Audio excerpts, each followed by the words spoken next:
Welcome back, my cheesy minions. When this video airs, I will be likely in Florida at this point, so hooray! I'm on vacation and you guys are not, so I thought I would cheer you guys up, by giving you some battles. Luckily, I got 3 very good battles in my last stream, so I'll be posting them, spreading them out. Actually, they're probably scheduled already. But yeah, they're spread out across my vacation, so you guys have something to watch of my content, because I love y'all! Anyway, so today's battle is against PrincessNeli, a first-time challenger, I believe? Yeah, so this is a standard match. She's going to go ahead and lead with Medicham, I lead with Skarmory. This is actually what I predicted. I know the best thing she can pretty much do is fake me out, and that's really not going to do much. Even if she does have Thunder Punch, I mean, yeah, that would probably sting a little bit, just because of how much attack Mega Medicham has, but Skarmory, obviously being the physical wall that it is, pretty sure I can take it, at least take one. But yeah, in comes the Garchomp now, as I just go for the Stealth Rocks, and yeah, I'm kind of wondering about this. It makes me kind of think that this is going to be, either a Bulk Chomp, or even an offensive Chomp with Stealth Rocks, which I kind of expect, so I'm going to go ahead and defog both of the rocks away. I kind of figure that I probably will set them up again easier. Looking at his team, he doesn't have a whole lot to threaten Skarmory, so I think I should have a relatively easy time of setting him up. Now, he does carry the Fire Blast. It is going to sting quite a bit, and yeah, my Stealth Rocks are just going to go back up now, just because I didn't know if he had the Fire Blast. So yeah, he does, or she does rather. This is PrincessNeli after all. I'm going to go ahead and switch out.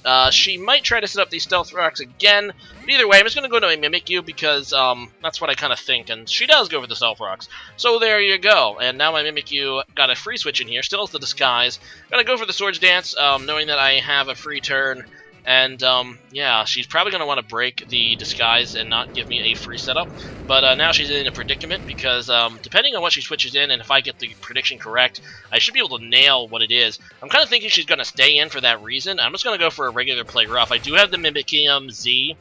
The Mimikyu, is that how you pronounce it? The Mimikyu Z? For the Mimikyu Z move. But I shouldn't need that actually to KO most Garchomp sets, so I'm just going to go for that play rough. It does KO, so there you go. Anyway, so Slacking is going to come in, which by far most interesting Pokemon on that team. Don't see Slacking a whole lot. I decided to go into Superior. I don't even know what it's... I was probably predicting an Earthquake. No Earthquake. It wouldn't even take an Earthquake that well, just how powerful Slacking is. But she ends up going for a Fire Punch, and that will just get rid of my Superior, so that's not good. I know this is a free turn, though, due to Truant. I'm just going to come back in with my Mimikyu, and I decided to actually pop off the Z move this turn, and she switches it out, which is the worst thing she could have done, because she goes out into a Moongus. I really should probably be using the Ghostium Z Mimikyu, because frankly, it's better. But I just love the Z move. This Z move is just makes me happy. It's the best thing. Aside from Snorlium Z, of course, but it's a pretty awesome Z move. I don't regret it. Although the Ghostium Z is probably a little better, because Ghost hits things, you a little bit better than Fairy. So yeah, there it goes. Gonna just play with this thing under this blanket, and it's just horribly creepy and horribly cute. So I'm gonna do minimal damage to the Amoonguss, even though it is a pretty powerful move because of the resistance and bulk of Moongus. And I'm just gonna go ahead and switch out now into my Skarmory, predicting a poison move. And let's go ahead and see. She just actually goes for the Foul Play, so that's a little bit of damage, I guess. But Skarmory's massive defense, even with its decent attack, it's not going to do a whole lot because Skarmory has a ton of defense. So yeah, I'm just going to go for the Roost now, as yeah, it gets my HP back. The worst thing she could have, I think, is In Power Fire, but or Spore. So it's going to put me to sleep, and it's kind of bad because I really don't want my Skarmory to be in a vulnerable position. Because like I said, Skarmory actually hurts her team quite a bit. And she's going to go switch out into Slacking now, which honestly I'm not super afraid of, even with Fire Punch. I'm kind of at this point thinking that it's a Scarf Slacking, but it might be a Banded one. Even a Banded Slacking, because Fire Punch isn't that powerful of a move, and Skarmory is just amazing physical defense, I'm pretty sure I can take one pretty well. And as you can see, even with Slacking's huge attack, it's a freaking Skarmory. You're not going to... You need a stab move of decent power to hit it, physically. If you want to do a damage physically, that's what you need. And yeah, I do wake up, so that's pretty nice. Get up the, recover, or rather, roost. Same thing, really, but yeah. Also, I'm going to go ahead and defog, and I already got rid of her Garchomp, so that means she can't set those rocks back up unless she has another Pokemon to do so. And I should be able to be free to set up the Stealth Rex as I see fit, and she's going to wisely go into Togekiss here. With a turn I set up Stealth Rock, so now that thing's not going to have to take 25% upon switching, so that's not a bad move. And here, she makes a really nice play going for the trick. I was not expecting this at all. I decided just to go for the Brave Bird because I wanted to see how much damage I could do to this Togekiss. But I did not really expect the trick, so that actually is going to cripple my Skarmory quite a bit, so it's a pretty excellent play by PrincessNeli here, and now she's going to be able to defog, so my Stealth Rocks do not last very long, and I'm just going to go for another Brave Bird. I really don't know what else she has to do. I mean, I think this thing, can this thing even get Flamethrower? I don't even know. But even if it can, I don't even know what it has to do. I just wanted to see what it would do to me. Let's go for the Brave Bird. It's actually doing pretty good damage to Togekiss, so now she is going to switch, wanting to preserve Togekiss, and that's really interesting because that Togekiss is down to red HP, so if I get an opportunity to set up my Stealth Rocks again, even though I'll have to lock myself into them, that means that I can pretty much kill a Togekiss if she doesn't go directly switches in on my Stealth Rocks. So that's pretty cool, and yeah, I'm just going to switch into Mimikyu. It ends up being a double switch. I think this is actually what I wanted.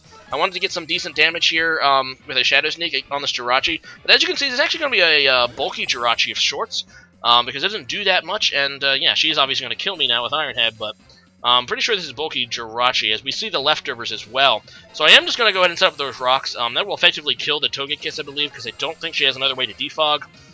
So that means the Stealth Rexes should be set up on their field for good now. I'm going to switch out, though, because this thing seems to be trying to wish things, and I'm just going to go to my Gengar.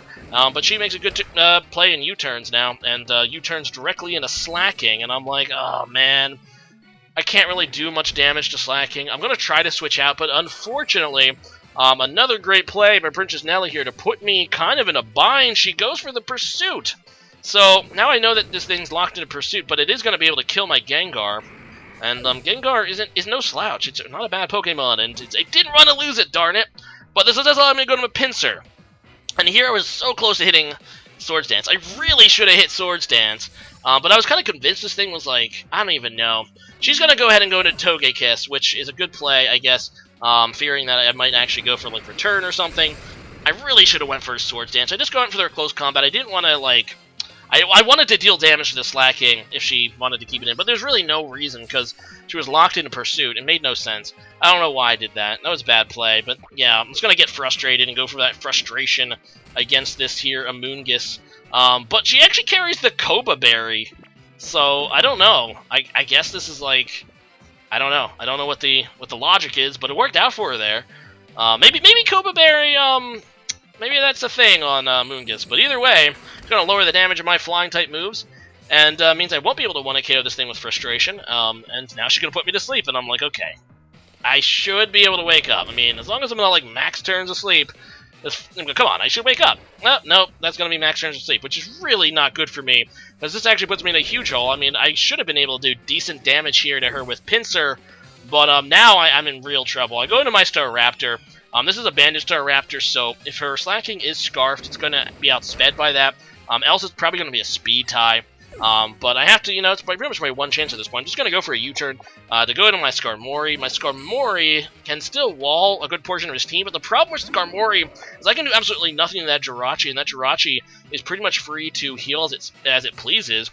She's going to go back into Medicham, get off that Fake Out, which is honestly fine. It's not going to do any damage. It's kind of pointless.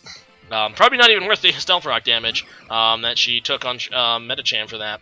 And I'm just going to go for a Roost to heal up, as she unfortunately goes into Jirachi, which I can't hurt with my Skarmory. I only have Brave Bird as my attacking move. That thing takes them for days, it seems.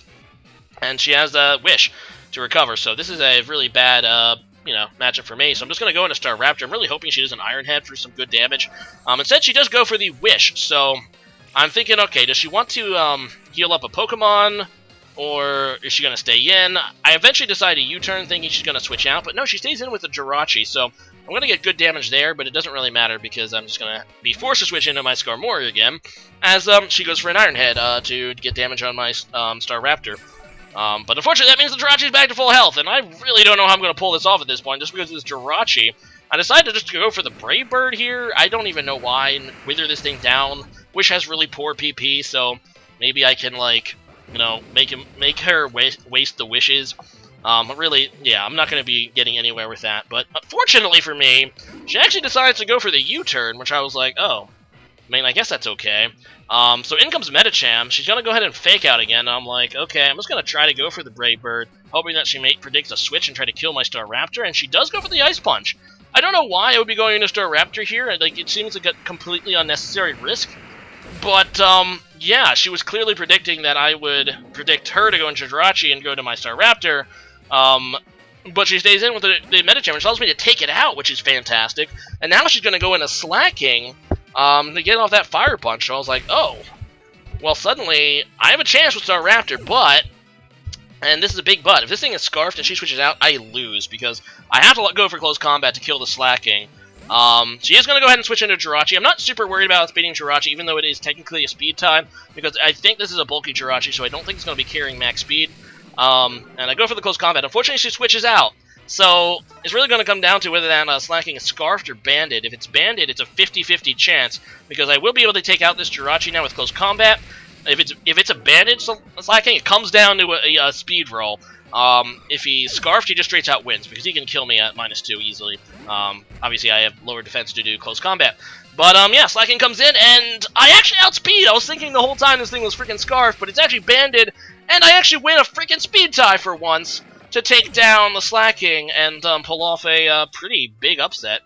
She had quite a bit of advantage there towards the end, so yeah, that was a great game there, Princess versus Nelly, and I hope that you will come out again soon, because that was an excellent match. And today's question of the day is going to be, where's the farthest you ever traveled from the place that you live? As for me, the farthest I probably ever traveled is actually Mexico. Unfortunately, I haven't gotten around to like visiting Europe and all that. It's still on my to-do list. I live in Pennsylvania, so Mexico's pretty far away. But obviously, I haven't actually, vacation slash traveled as much I would have liked to. Maybe after the kids are in college, I'll cross that off the bucket list. So when I've visited quite a few places in like Europe and Asia. So leave a comment about that, and see you guys again next time. Later.